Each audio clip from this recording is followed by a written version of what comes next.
안녕하십니까 수험생 여러분, 반갑습니다. 임상심리사 2급 자격시험을 준비하고 계시는 수험생 여러분, 이번 시간에는 임상심리사 2급 자격시험에 대한 오리엔테이션을 시작하도록 하겠습니다. 저는 나눔 CPS에서 유상현 선생님과 같이 강의를 맡고 있는 김형준 교수입니다. 여러분들이 이제 앞에 교재가 좀 나와 있는데 교재 소개를 잠깐 하고 본격적으로 오리엔테이션을 하겠습니다. 저희 나눔 CPS에서 출간하고 있는 임상심리사 2019년 최신판의 교재는 모두 4권입니다.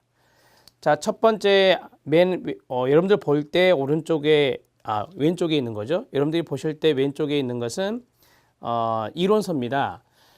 여러분들이 이제 나중에 시험 볼 때 5과목을 보게 되는데 그 5과목을 한 권에 단권화를 하였습니다.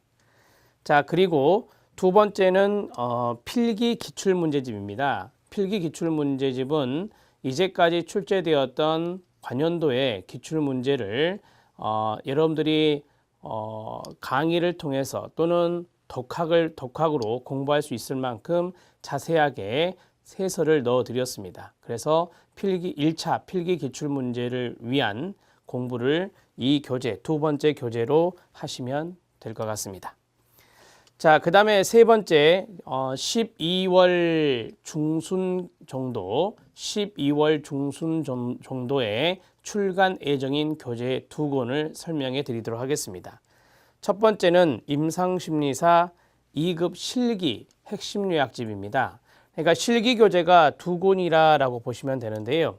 여기 있는 세 번째 교재가 바로 핵심 요약집입니다. 그러니까 여러분들이 실기 문제 OT에서 말씀드리겠지만 실기 문제는 주관식으로 소술하는 그러한 문제가 되겠는데 그러한 실기 문제에서 나왔던 내용들을 중점적으로 또 나올 수 있는 내용도 포함해서 요약집으로 구성해 보았습니다.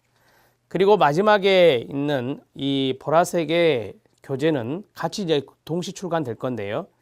실기 기출 문제집입니다. 실기 문제와 그 다음에 모범 답변을 넣어서 여러분들이 실기 시험을 잘 대비할 수 있도록 교재를 출간 계획에 있습니다. 이 4권으로 여러분들이 전반적인 공부를 좀 해주시는 게 좋은데요. 이거는 여러분들이 임상심리사가 되었을 때에도 공부를 계속해서 해 나가셔야 되잖아요. 그런 차원에서도 상당히 도움이 되는 수험서다 이렇게 말씀드릴 수 있겠습니다. 자, 여러분들이 커리큘럼에 대해서 좀 문의를 하기도 합니다. 커리큘럼은 간단합니다. 이 순서대로 가는 건데요. 먼저 이론서를 공부하고 그 다음에 1차 필기 기출문제를 준비하는 두 번째 필기 기출문제집을 봐야 되겠죠. 자, 그 다음에 필기를 합격하셨다라고 한다면 이론서에 있는 내용을 한 번 더 쭉 스크리닝을 하면서 아무래도 기출문제에서 많은 부분 출제가 되기 때문에 이 2권이 상당히 중요하다 이렇게 말씀드릴 수 있겠습니다.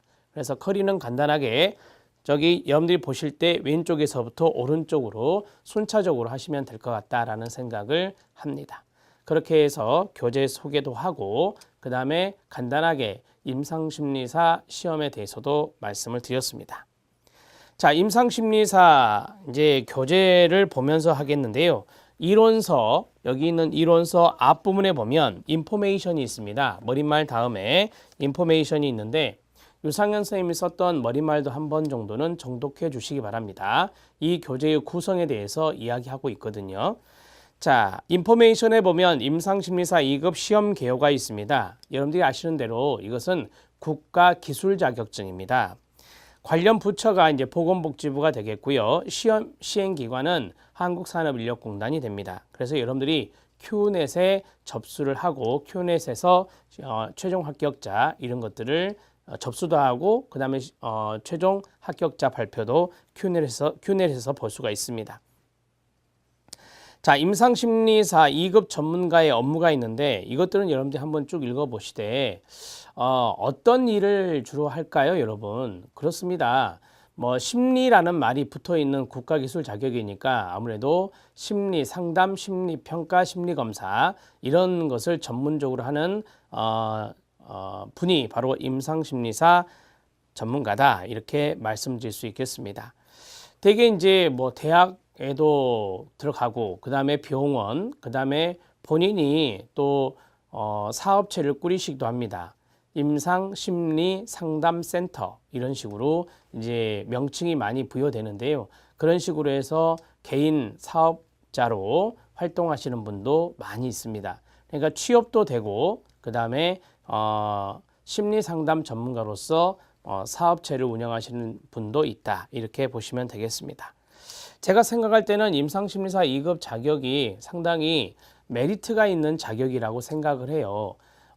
심리상담 전문가라면 또는 대학원에서 심리학과나 상담학과 또는 뭐 사회복지도 좀 포괄적으로 생각한다면 사회복지학과 이런 학과를 전공했다면 여러분들이 뭐 임상심리사 2급 또는 우리가 알고 있는 직업상담사 2급, 청소년 상담사 1급, 2급, 3급 이런 자격증이 있는데요. 그런 자격증을 쌓아두는 것이 스펙 관리에 좋다라고 말씀드릴 수 있겠습니다.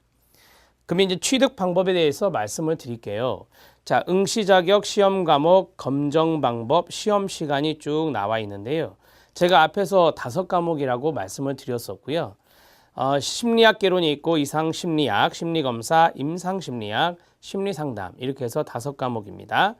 각 문항당 20문제씩 과목당 20문항이 출제가 됩니다. 그래서 모두 100문항이 되는데요. 여기서 60% 이상이 합격입니다.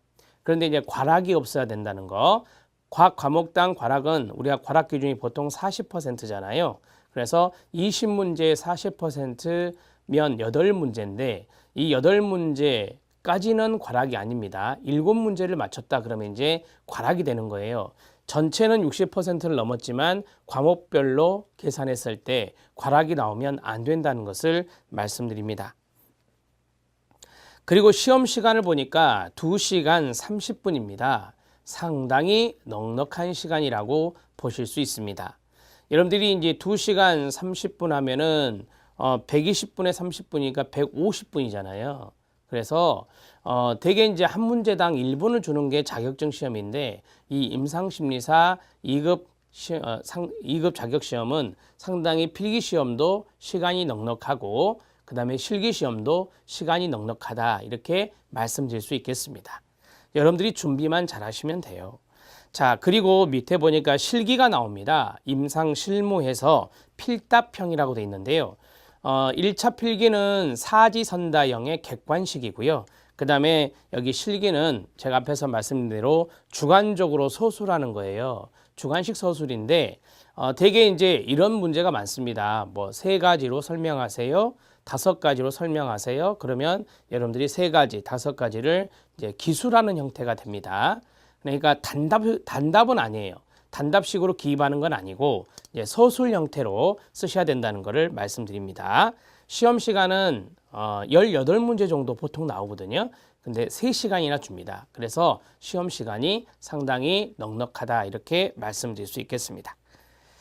자, 그 다음에 이제 합격 기준까지 말씀을 쭉 드렸고요. 이제 이 4번에 좀 중요한 이야기가 하나 나옵니다. 임상심리사 2급 자격시험은 직업상담사 2급 자격시험과 다르게 좀 까다로운 응시 자격이 있습니다. 첫 번째, 1년간의 수련 과정이 필요한데요. 1년간의 수련 과정이 필요한데, 예를 들어서 사회복지학과 4년제를 졸업했다. 임상심리사 2급을 따려고 한다. 그러면 1년간의 수련을 받아야 됩니다. 이런 절차가 있어야 돼요. 그래야 응시 자격을 취득하게 되는 건데, 이 1년간의 수련 과정을 인정받는 경우가 있어요. 그것을 말씀드리려고 합니다. 대학 교가 아닌 4년제 대학이나 2년제 대학이 아닌 대학원 과정입니다. 대학원 이수 기간의 실무 경력을 인정해 주는 건데요. 대학원의 학과명, 전공명, 학위명 중에 어느 하나에서라도 반드시 심리라든지 상담이라든지 치료가 포함되는 과를 의미하는 겁니다.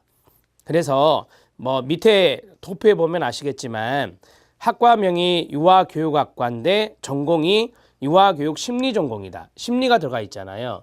그럼 이 사람은 전공명에 심리가 들어있기 때문에 1년간의 수련 과정을 좀 다른 말로 하면 면제가 되는 거죠. 인정을 받기 때문에. 그래서 않고 수련 과정을 밟지 않고 바로 시험을 볼 수 있다 이 말입니다.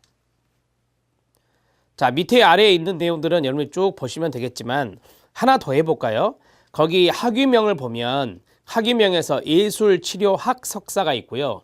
심리치료학 석사가 있습니다. 이렇게 심리라든지 치료라든지 상담이라든지 이러한 것들이 전공명에 있든 학과명에 있든 학위명에 있든 어느 것에 하나라도 있으면 대학원 과정입니다. 대학원 과정에서 이런 게 있다면 이것은 1년간의 수련 과정을 밟지 않아도 된다. 이런 것들을 다시 한 번 더 강조해서 말씀드립니다. 자, 여러분들이 조금 그래도 의심스럽다라고 한다면 Q&A 사이트에 여러분들이 게시판 상담을 하셔도 되고요. 그쪽에 전화를 해서 물어보면 자세하게 가르쳐 줍니다. 자, 그 다음에 이제 세 번째 예외 조항이 있는데요. 세 번째 예외 조항에서 심리, 상담, 치료 관련 학과가 아닌 경우 임상심리사 2급의 필기 과목인 심리학 개론이나 이상 심리학이나 심리검사나 임상심리학이나 심리상담 중 3과목 이상을 대학원 이수 기간 중에 이수했다면 인정을 해주겠다 이 말입니다. 그러니까 예를 들어볼게요. 복지학과를 졸업했다. 그러면 심리상담 치료는 아니잖아요. 그러면 이런 사람이 예를 들어서 대학원 수업에서 어디 수업에서? 대학원 수업에서 우리가 시험 보는 5과목 있잖아요. 그 5과목의 3과목 이상을 대학원에서 이수했다. 그러면 인정해 주겠다 이 말이에요. 학사 과정이 아니라 석사 과정입니다. 자, 물론 이제 박사도 되겠죠. 대학원 과정이니까 박사 과정도 대학원 아닙니까? 그래서 이럴 때는 인정이 된다라고 보시면 되겠습니다. 조심해야 될 것은 이수 과목 명칭이 필기 과목과 똑같아야 됩니다. 심리학 개론, 그럼 얘도 심리학 개론이어야 된다는 거예요. 이해됐죠? 예, 그런 것들이 조금 미심쩍을 수 있잖아요. 그러면 이럴 때는 큐넷에 들어가서 상담을 받는 것이 가장 빠른 정답을 받을 수 있다. 정확한 답을 받을 수 있다. 이렇게 말씀드릴 수 있겠습니다. 자, 여기까지 해서 응시 자격 좀 이렇게 인정되는 부분, 1년 과정의 수련 과정을 인정되는 부분을 봤고요. 뒤에 이제 그러면 나 4년제밖에 안 나왔다. 이럴 때는 어떻게 해야 되느냐? 그 이야기는 지금 해드리겠습니다. 여러분들 교재 앞부분에 보면 임상심리사 2급 응시 자격 서류 제출이 나와 있어요. 자, 거기에 보면 2번이 있죠. 거기 2번에 보면 응시 자격 1호 기준으로 응시한 사람이 제출할 서류라고 했는데요. 그 밑에 보면 이해가 됩니다. 임상심리와 관련해서 1년 이상 실습 수련을 받은 자, 2년 이상 실무에 종사한 자, 그러니까 2년 이상 실무에 종사한 분일 수도 있잖아요. 그 다음에 밑에 보면 A, B가 있죠. 대학 졸업자, 대학 졸업 예정자라고 되어 있습니다. 자, 그러면 1번과 2번 오른쪽에 O라고 되어 있고 A와 B도 O라고 되어 있잖아요. 그러면 둘 중에 하나라는 거잖아요. 그래서 오른쪽에 보면 4가지의 경우의 수가 있습니다. 대학 졸업자로서 1년 이상 실습 수련을 받은 자라고 했어요. 사회복지학과를 나왔다. 대학원이 아니라 학부 4년제를 나왔다. 그러면 1년 이상 실습 수련을 받아야 된다는 겁니다. 대학 졸업자로서 2년 이상 실무에 종사한 자. 이 실무는 임상심리사와 관련된 실무가 되겠죠. 대학 졸업 예정자로서 1년 이상 실습 수련을 받은 자, 대학 졸업 예정자로서 2년 이상 실무에 종사한 자가 여기에 들어갈 수 있겠습니다. 2년제 전문 학사는 해당 사항이 없고 우리가 이제 4년제 학사와 연관된다라고 보시면 되겠습니다. 그 다음에 두 번째 응시 자격 기준 적용에 따른 제출 서류가 있는데요. 오른쪽에 제출 서류를 보면 대학 졸업 증명서, 우리가 이제 예정자 같은 경우는 예정 증명서가 나오잖아요. 근데 이제 실습 수련 증명서, 경력 증명서 이런 걸 내야 되겠죠. 자, 그러면 여기에 대한 사례는 뒤에 나옵니다. 실습 수련 확인서 A씨가 있어요. 그래서 1년간 실습 수련을 받은 분은 이거를 이제 제출해야 되는 거예요. 그 다음에 경력 증명서가 있어요. 경력 증명서는 우리 임상심리와 관련된 경력이어야 됩니다. 2년 이상이죠. 그래서 이러한 그 A씨에 나온 그것을 우리가 다운로드 받을 수 있는데 이것을 가지고 작성을 해야 되는 거예요. 작성을 해서 거기 기관장의 직인 이런 것들을 받아서 제출을 해야 된다는 것입니다. 자, 이 정도 하시면 되겠고요. 그 다음에 앞으로 돌아와서 3번에 보면 실습 수련과 실무 경력의 차이가 있습니다. 실무 경력을 잠깐 봐보세요. 실무 경력을 보면 근로계약을 체결한 근무기간이라고 돼 있죠. 고용보험 등 4대 보험에 가입을 당연히 하겠죠. 그 다음에 병원, 상담센터, 청소상담센터나 심리연구소, 교정시설, 복지관 등 이런 건데요. 일반적으로 이제 실무 경력의 범위가 상당히 넓다라고 보시면 되겠습니다. 자, 무엇을 어떤 업무를 했냐? 그 실무가 중요한 거예요. 자, 심리상담, 심리검사, 심리평가, 심리치료 등의 실무를 해야 돼요. 그러니까 복지 업무를 했다 그러면 안 되는 거죠. 심리와 연관된 업무를 해야 된다라고 정리하시면 됩니다. 자, 어떻게 감독자의 지도가 필요 없다. 일정한 보수를 받으면 사회생활을 하는 것이죠. 라고 했죠. 우리가 이제 수련은 이제 감독자가 필요해요. 슈퍼바이저가 필요한데 실무 경력은 그렇지 않잖아요. 실무 경력은 거기까지는 필요하지 않고. 자, 이렇게 정리가 됩니다. 응시 자격 아시겠죠? 응시 자격을 잘 몰라서 공부를 열심히 했는데 나중에 응시 자격이 안 되는 거예요. 그래서 공부했던 것이 상당히 후회스럽고 또 비용도 낭비하고 시간도 낭비하는 케이스가 있기 때문에 이것을 좀 말씀을 드렸습니다. 자, 이제 우리 시험의 합격률을 좀 보겠습니다. 앞으로 오면 5번의 도표가 큰 게 하나 있어요. 2018년도에 좀 박스가 진하게 돼 있죠. 자, 왼쪽에 있는 게 필기고 오른쪽에 있는 게 실기거든요. 그러면 이제 실기 합격자가 최종 합격자가 되는 겁니다. 자, 2018년도 아래 쭉 내려오면 어디를 보시면 되냐면요. 합격률을 봐보세요. 70%, 83%, 82%, 73%, 91%. 대략적으로 봤을 때 80%가 나오네요. 좀 어려웠을 때는 거기 밑에 보면 59.3%도 있었지만 대략적으로 80%가 나온다. 왜 이렇게 높을까요? 네, 기출문제에서 많이 출제가 됩니다. 물론 똑같이 나오는 것도 있지만 약간 변형해서 나온 것도 있고 새로운 문제도 있어요. 여러분들이 기출문제, 필기기출문제집을 이렇게 쭉 훑어보면 아시겠지만 문제 지문이 그렇게 길지도 않고요. 그래서 상당히 수월하게 풀 수 있는 문제들이다. 또한 이 자격증을 따고자 하는 분들이 되게 심리학과나 아까 했던 상담학과 이런 분들이 많이 이제 응시를 하세요. 그래서 그런 분들은 학교에서 많은 공부를 했기 때문에 이런 것들을 쉽게 풀어낼 수 있을 겁니다. 반면 실기를 보세요. 실기를 보면 지금 2018년도 1회차만 나왔어요. 3회차 같은 경우는 이제 이 교재가 출간할 때는 나오지 않았기 때문에 자, 대략적으로 쭉 보세요. 상당히 낮죠. 필기보다는 낮아요.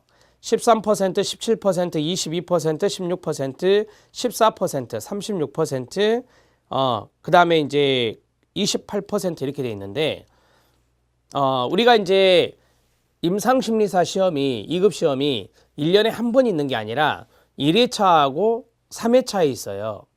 그러니까 대략 3, 4월 달과 8월 달 정도에 있어요. 이 정도 텀에 있거든요. 두 번이 있기 때문에 실기 시험의 보통 합격률은 20%대라고 생각하셔도 돼요. 20%대가 상당히 높다라고 보면 되고요. 10%대가 좀 낮다라고 이야기할 수 있어요. 근데 일반적으로 20%대다라고 보시면 돼요. 10명이 시험 보면 2명이 최종 합격한다. 2, 3명이. 이런 식으로 생각하시면 실기 준비를 정말 잘해야 되구나. 이렇게 생각해 볼 수 있습니다. 실기 시험은 지금 말씀드리겠지만 대략적으로 이야기해서 우리 5과목에서 많이 나오는 게 뭐냐면 심리검사하고 심리상담이에요.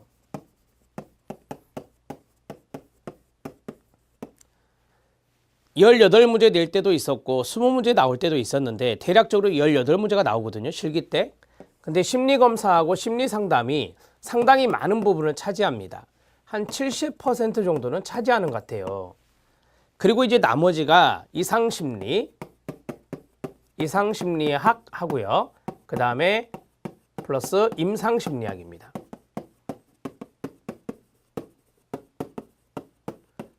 심리학계로는 거의 나오지 않아요. 심리학계로는 거의 문제를 찾아볼 수가 없는데, 물론 이런 것들의 가장 베이스가 되는 과목이 심리학개론이잖아요. 여기에서 20%에서 30%가 출제된다라고 보시면 되고, 여기서 70에서 80%가 출제된다라고 보시면 돼요. 자, 이런 분포라고 보았을 때 우리가 이제 실기시험에서 가장 역점을 둬야 되는 과목이 보여요. 그게 바로 심리검사라는 과목하고 심리상담이라는 과목이에요. 대부분 심리상담에 해당되는 것들은 여러분들이 곧잘 쓰십니다. 좀 수월하게 나오기 때문에. 근데 가장 어려운 파트가 많은 분들이 이야기하는데요. 심리검사 파트가 어렵습니다 라고 이야기를 해요. 외울 것도 많고. 자, 그 다음에 여기 두 가지 이상심리학하고 임상심리학 중에서 여기 이상심리학 부분이 조금 난해하다, 어렵다 이런 이야기도 해요. 뭐 사례 문제도 출제되기도 하고 그러니까요. 그래서 여러분들이 공부를 할 때 제가 이제 세 가지 정도로 좀 압축을 시켜드리면 이상심리학, 심리검사, 심리상담 이 세 가지의 과목에 이론적인 공부를 좀 잘해 놓으실 필요가 있다. 이렇게 말씀드리고 싶습니다. 저 이 5과목은 나눔 CPS에서 3과목, 2과목 나누어서 강의를 합니다. 심리학개론하고 심리검사하고 심리상담. 여기는 유상현 선생님이 하시고, 그 다음에 임상심리학하고 이상심리학은 제가 합니다. 이 두 과목을 제가 맡았는데요. 심리검사를 많이 해보고 심리상담을 많이 해본 사람이 실기도 좀 실제적인 이야기를 많이 해줄 수 있겠죠. 그래서 저보다는 유상현 선생님이 더 안성맞춤이다라고 해서 과목을 그렇게 배정을 했고, 또한 유상현 교수님은 임상심리사 1급 자격을 취득했습니다. 1급이 있는 분이에요. 그리고 지금 필드에서 심리상담을 하고 있는 분입니다. 그래서 그분이 오히려 여러분들에게 많은 이야기를 잘해 주실 수 있으리라 생각합니다. 자, 그러면 여러분들은 이제 임상심리사 2급 출제 기준이 나와 있어요. 이 출제 기준은 OT에서 하질 않겠습니다. 상당히 양이 많아서. 그래서 이 2015년부터 2019년까지 내년까지의 적용 기간이 있는 이 내용들을 쭉 한번 살펴보시되, 이 내용들로 구성되어 있는 게 이 교재들입니다. 그래서 이것을 잘 따라오시면 될 것 같고요. 앞에가 필기의 출제 기준이고요. 뒤에가 실기의 출제 기준입니다. 실기의 출제 기준을 보면 뭐 심리평가라든지 기초심리평가나 기초심리상담이나 심리치료, 자문교육, 재활 이런 게 있는데요. 자문교육, 재활이 바로 이 임상심리학 파트예요. 그래서 여기 문제는 그리 많이 나오진 않습니다. 한 2문제 정도 예상이 되고, 거의 나머지가 여기 심리검사 파트, 심리상담 파트, 이상심리학 파트 또는 혼합형의 문제 이런 것들이 출제된다라고 보시면 되겠습니다. 자, 우대 사항은, 우대 현황은 참고적으로 읽어보시기 바랍니다. 그리고 이제 그 2018년도 임상심리사 2급 시험 총평 합격 팁이 있는데요. 이것도 여러분들이 아주 꼼꼼하게 읽어보셔야 되겠죠. 정말 잘 읽어보셔야 됩니다. 제가 딱 압축해서 말씀드리면, 이 필기시험과 실기시험에 여러분들이 공부를 할 때 엉뚱한 공부를 하지 않고 올바른 방향으로 공부할 수 있는 것은 딱 한 가지입니다. 기출문제를 점검하는 거예요. 그게 가장 중요한 거예요. 기출문제 은행에서, 문제 은행식이거든요. 기출문제 은행에서 거기에서 그대로 끌어다가 쓰기도 하고, 거기에서 약간 변형된 스타일이 나오기도 하고, 그 다음에 새로운 문제가 나오기도 하는데, 그대로 가져다 쓴 것과 약간 변형한 문제가 거의 대부분이에요.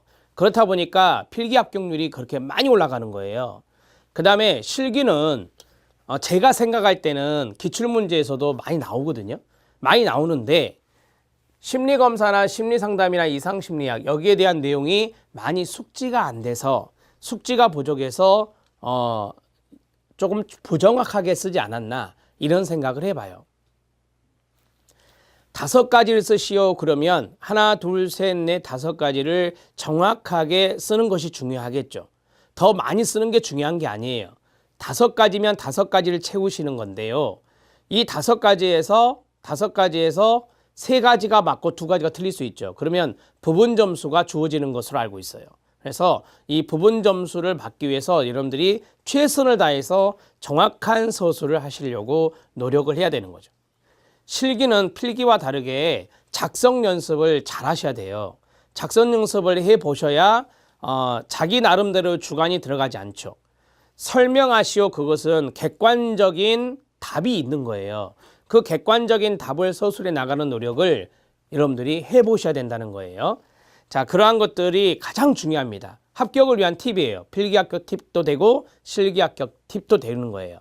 그 다음에 실기에서 말씀드렸다시피 과목에 약간의 비중이 있다. 그래서 이 비중에 맞추어서 공부의 비율을 좀 조절해 나가시면 빠른 시간 안에 임상심리사 2급 자격시험을 합격할 수 있으리라 생각됩니다.